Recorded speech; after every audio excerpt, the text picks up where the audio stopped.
beautiful people, and welcome back to another episode of Beautifully Nerding. Now, I understand that with me naming the channel Beautifully Nerding and not having done any type of nerd content, you're probably like, so why did you do that? But I do watch a lot of nerdy things. I'm getting into anime a bit more, but we're not going to talk about that just yet because y'all like to spoil stuff, and I'm not ready yet. So give me some time to get caught up. We can fully talk about anime. But what we will talk about today is something anime adjacent. We're going to talk about Scott Pilgrim. The new Scott Pilgrim Takes Off is out on Netflix if you have not watched it. I watched the first episode and I wanted to come and talk about it with you all. So Scott Pilgrim started as a collection of graphic novels. I want to say the first one came out in 2004 and it ran from 2004 to 2010 in black and white. They later got like a color edition of them that came out. The movie that everyone knows of came out in 2010 and starred Michael Cera. So that's kind of how everyone kind of knows about Scott Pilgrim. That's how I was introduced to it. I definitely didn't know that there were graphic novels until after the movie came out. So when I saw that there was an animated version on Netflix, I was like, heck yeah, I'm fully for it. So it has been a minute since I've seen the movie, but as soon as I started the very first episode, I could tell it was like, okay, this is very familiar to the movie, which I'm assuming is very familiar to the book. And we start by Scott is like running through this like galactic desert looking thing, and it's like, what's happening right now? You can kind of tell it's a dream sequence because like none of this makes sense, but also it's animated, so like it's a little harder to tell like what exactly is our reality right now, because this is our very first scene. And then there's this girl who comes like rollerblading by, and he's just like, what? Like, who are you? What's happening? And then he wakes up and he is crashing with a friend of his named Wallace. He like wakes up and he's like, oh my gosh, I had a dream about a girl. And Wallace is like, cool, I don't care, when are you leaving? And Scott's like, what do you mean leaving? Like, I live here. And Wallace is like, nope, you crashed one time and never left. Like, you need to get your own place. But Scott's not trying to hear that right now. He's just like, oh, we're best friends. Like, I live here now. And I pray to God I never have a friend like that, because like me and my alone time locked in. I need that. But I think the live action did a really good job of like doing its best to put us into like an anime comic book, like silly, goofy, fun type of world. But it's just something that hits different about actual animation that just brings all of that kookiness to life even better. So I'm actually really, really glad that this is animated, because I love animation. So Scott leaves the house and goes to practice with his band, and that's where we meet Knives, who is a high school student who, in her mind, is in a relationship with Scott, but Scott also does not stop her from thinking that. So keep that in mind. High schooler, Scott's a grown man. When this movie came out, I was like 17, so I didn't peep it like I should have peeped it. I was like, oh, okay, like she has an older, like, da, da, da. Now as a grown woman, Scottany, let's not do that. So after they're practicing, they are walking to a party, and of course none of his friends actually want to go, so they immediately ditch him like as soon as they walk in the door. So Scott gets to the party. He sees the girl from the dream that he just had, so he goes over and he's like, oh, do you know Sonic? There were two Sonic cartoons that were on in the 90s, and they were like two completely different tones, and one was super dark and one was about like fun loving and chili dogs, but it was played by like goes on a whole rant. And baby girl is just like, cool. He's like, oh, maybe you don't like Sonic, maybe you don't like chili dogs. And it's just like, bro, like past hello, all you've talked about has been Sonic the Hedgehog, just unprompted, just here's a cool icebreaker. So the girl's a bit weirded out, and Scott's like, okay, and like runs off. When he runs off, he goes upstairs and finds a girl, Julie, and he's like, oh, like, have you seen like this girl? And like holds up a picture of like her hair. Julie kind of gives us the lowdown a little bit on who the girl is. Says that her name is Ramona, that she moved from New York. after a bad breakup, and that she delivers DVDs for Netflix.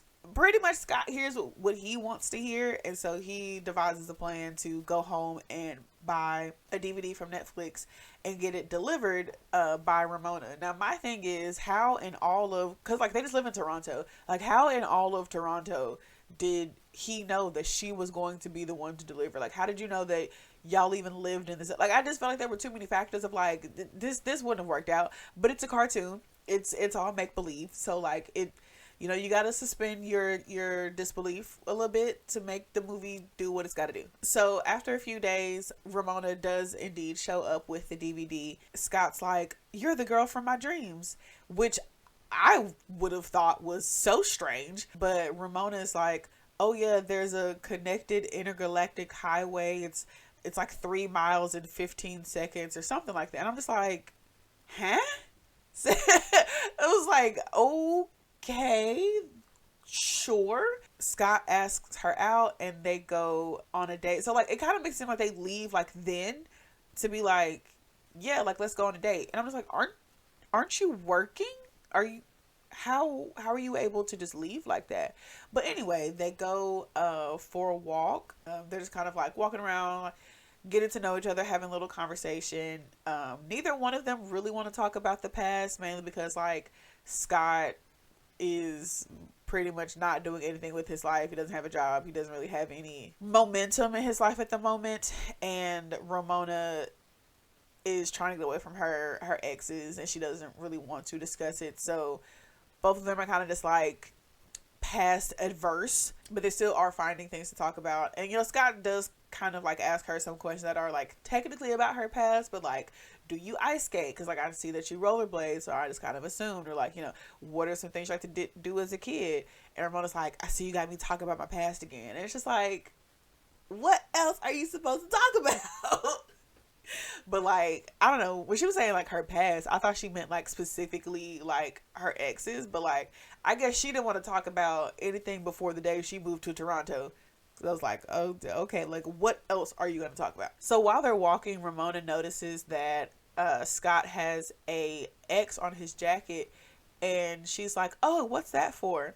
And Scott's like, oh, I see that one of us went to the Xavier School for Gifted Youngsters and one didn't. And she's like, is that a Sonic thing? My eyes rolled so hard. And I was just like, I don't know if the problem here is me or her. Because if someone said to me, is that a Sonic thing? After I just told them something about the X-Men, like I understand that this world is completely new to you, but don't mix my properties up like that. Like don't like that's just, it's not even, it's nowhere near the same universe, so much that I was just like, I don't even know if I could continue a date anymore. Like, is that a Sonic thing? But anyway, Scott thinks it's cute, and I'm just like, yeah, okay, sure. But yeah, as they're talking, they're kind of like sitting on some swing sets, just kind of, you know, having conversation, and we zoom out and we see this dude with some glasses on, like watching them on the date with like 1,500 screens just going. And I'm just like, I understand that, like, you know, we're supposed to understand that he's super evil, but all of the screens were playing the exact same shot. So I was like, so really you only needed one, because like if they're all the same shot, what's the point of having all of them? But it's not for me to get, because this is one of her evil exes. So this is actually like the mastermind of the evil ex society. He's like, oh, like, you know, go get number one, which all of like the numbers gave me codename Kids Next Door, but that's neither here nor there. Number one comes, and essentially they're like, I see that, you know, Ramona's trying to date somebody new. His name is Scott. Here's some background information I found on him. He's in a band, but like we don't know if it's even that good. He's supposedly like this super great fighter. The evil exes are like, okay, so we gonna have to fight this dude because honestly, I don't know what their motivation is outside of, if Ramona likes somebody, we have to fight him. Like, do they want her back? Do they just not want her to be happy? I don't remember if the motivations were stated in the film or if it was just like get the movie going. But as I continue to watch the show, I'll try to keep an eye out for what the actual motivations are, because as of right now, I don't think I know what the motivation is.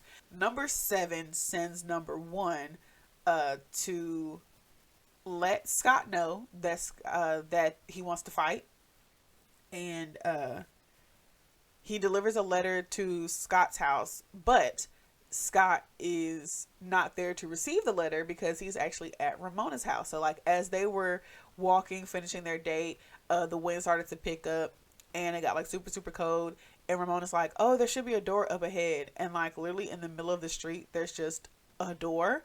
And I'm just like, where the fuck did this door come from? Like it's like when I say the middle of the street, I don't mean like on a side like Harry Potter. There's just randomly a house in the middle of some other houses that only magical people. Like it's legitimately in the street. Okay, so they go through the door. It leads to Ramona's apartment. She puts on some tea for them, and like Scott's super shivering, and so she's like, okay, I'll go get you a blanket. But she's taking all day because she even set like a little timer for the tea, and the timer is like done and she still ain't came back down yet. So he goes upstairs and finds her changing. She's like, dude, I'm changing. And he like covers his eyes. He's like, oh, like I can't see anything. You're like, oh, I'm just cold and innocent. And then like he goes to move his hands and she's like super close to him. She's like, what if I warm you up, because I'm cold too? Which I understand that it's supposed to be flirtatious, but my thing is, as someone who does get very cold, why would you offer to bring your coldness to me and say that it's gonna work? That's not how this works. But it's cute, it's flirtatious. They start making out. Scott's like, oh, like, were you gonna bring the blanket from the bed? And she was like, I guess. And then Scott's like, well, why don't we just get under the blanket while it's on the bed, since we're both cold? Which is a good response. It's a logical response. Like that makes way more sense than let me use my cold body to warm up your cold body. That's not how that works. But they both get in the bed and it's kind of start making out a little bit, and then they both realize they're like, I don't really want to do this. So they just kind of talk a little bit and then go to sleep. So they wake up the next morning and Scott's like, can this not be a one night stand? And they agree to, continue their conversations. And Scott invites Ramona to his show that night that Sex Bomb is having at the Rocket. Scott goes home and tells Wallace, like, hey, I know you're probably wondering why I didn't come home last night. It's because I was with the girl from my dreams. Wallace is like, cool, so break up with Knives. And Scott's like, are we really even dating? And Wallace is like, well, she thinks you are, so you need to break up with her. Which, of course, he does not. And also, like, Wallace keeps saying that, he needs to break up with the high schooler. Like, he'll call her Knives, but he kind of mainly says the high schooler. Which, when he said that, I was like, wait, how old is everybody? Because, like, they do, like, a quick, like flash on the screen to show you everyone's quick, like, this is this person's name, this is their age, this is what they, fun fact or whatever. It happened so fast in the beginning that I forgot what they said for Scott and for Knives. But like, Knives is their high school, so I'm giving her like 17, but Scott's like 22, 23. Like, now that Scott is home, he sees the letter that number 1 delivered, and he kind of like skims through it, doesn't really read it, balls it up, throws it over his shoulder. So we go to the show, and Knives gets there and is talking to Wallace and Scott's sister, and is in like, super good mood. She's so excited, can't wait to see the show. And Wallace is like, oh, it looks like no one's delivered any crushing news to you. And Knives is like, crushing like in a bad way?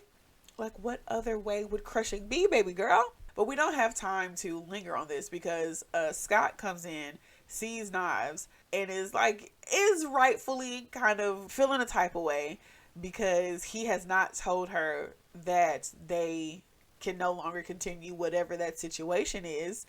But he also sees that Ramona has now walked in. So now he is stuck between the girl he's been dragging along and the girl who he wants to date are both here at the same time, and they don't know about each other.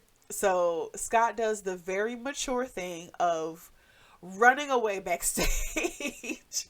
And I was like, in my head, as soon as he ran off, I was like, they're going to end up talking to each other and they're going to figure it out themselves. So they go backstage. They find out that the opening act has canceled. So they have to go ahead and go on stage. So they go on stage and we see that Ramona, Knives, and Julie are all like standing together and they start talking. Knives asks Ramona if she's a fan of the band, and she's like, she's sort of talking to one of the people in the band, and Julie gives this look of like, excuse me? Because I feel like Julie has already put two and two together, and so she knows what's happening. And she's like, who are you dating in the band? But fortunately for Scott, they immediately start playing their song, which actually was really good. Like, I was like, okay, this kind of like, y'all talk about the band ain't good, but I kind of feel this song. This is nice. And then out of nowhere, X number one comes like flying through the ceiling and is like, Scott Pilgrim, we're gonna fight. Something like, I don't remember exactly what he says, but he's like coming straight for Scott, who like blocks the punch and then like reverses it and like sends dude flying back, who does like the little superhero landing thing. And Scott's like, wait, why are we fighting? And number one is like, did you get my letter? It was a very detailed letter. And then goes into like who the society is, the 7 evil exes, all that good stuff. And so they start this like video game like Tekken looking fight where it has like the little health bars at the top. Number one goes like rushing at Scott to hit him, and then like it does the little like starburst thing where we see that like the punch has landed, but like we don't see the hit connect with Scott. We just see like the animation of it, and we see like this change flying into the air and falls on the ground, and like some amount of change. I don't know. They tell us how much change it is, but I don't remember what it said. And then Scott has like disappeared, and Ramona comes over like looking at the change. She's like, what? And then episode 1 ends. And honestly, I'm so excited to get fully into this world, because I didn't read the graphic novels, and I don't think I've seen the movies since maybe like 2012, 2013. So I'm honestly very excited to get back into this world of Scott Pilgrim. I'm very excited that it's animated. I have so many questions. I know that he does eventually break up with Knives, obviously, because him and Ramona are dating because he's fighting the evil exes. Like, I know that part's going to happen. If you all are watching Scott Pilgrim, let me know how you all think about it. If you all have finished it, please don't spoil anything for me. Yeah.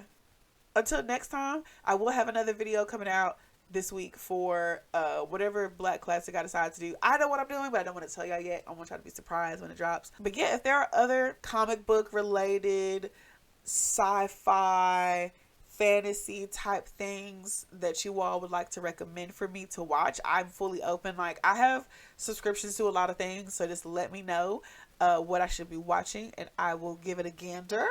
But until then, I'll see y'all next time. Bye.